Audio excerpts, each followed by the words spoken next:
आओ सुने कहानी में आपका स्वागत है। आज की कहानी का शीर्षक है अनबैलेंस्ड। कहानी है, मीना उसी गांव में पढ़ने जाती थी जिस गांव में उसके कई बटाईदार रहते थे और उन तक संदेश पहुंचाने का काम घर की माँ, चाची, दादी अक्सर इन्हीं बच्चों से करवाते थे। एक दिन पता नहीं क्या संदेश था, मीना बटाईदार चाचा के घर कई लोगों से पूछते पूछते पहुंची। जैसे द्वार पे पहुंची, उनके दुमुहा में खाट पर एक प्रौढ़ व्यक्ति लेटे हुए थे। वह प्रौढ़ पीठ के बल लेटे हुए आधे देह पर चादर डाले हुए थे। उन्होंने बड़ी मुश्किल से अपनी पीठ को खाट से उठाया, लगभग 3 या 4 इंच। फिर अपने सिर को उसी स्थिति में उठाकर पुतली पलटकर देखा, लटपटी आवाज़ में कहा, अंदर आ जाओ, सभी अंदर हैं। मीना चुपचाप खड़ी थी। 11 साल की उम्र में समझ में ही नहीं आया ये आदमी ऐसा क्यों है। अतः वह खड़ी रही और फिर आवाज़ दिया, कोई है? फिर वही आदमी बड़ी मशक्क़त से सिर उठाया और आँख की पुतली पलटकर बोला, अंदर आ जाओ, सब अंदर हैं। इस बार मीना उसकी अनबैलेंस्ड चेहरा और आवाज़ से बहुत डर गई थी। वो आदमी इस बात को समझ गया था।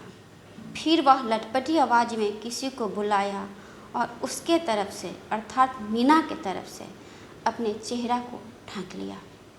खैर, जो संदेश था मीना कह सुनकर पूरा कर ली, परंतु उस आदमी का चेहरा यदा कदा मीना की आंखों के सामने आने लगा और बाद में तो ऐसा हुआ वह सपने में भी उस आदमी से डरने लग गई। फिर माँ ने धीरे धीरे समझाकर उसके बाल मन से उस भय को निकाला। आज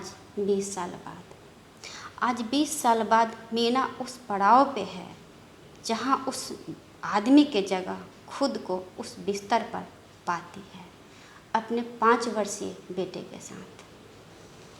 उसका 5 वर्ष का बेटा अनबैलेंस्ड चेहरा गतिविधि को लिए दूसरे बच्चे को आकर्षित करना चाहता है, चीख चीख कर उसके साथ खेलना चाहता है, अजीब सी आवाज़ निकाल कर।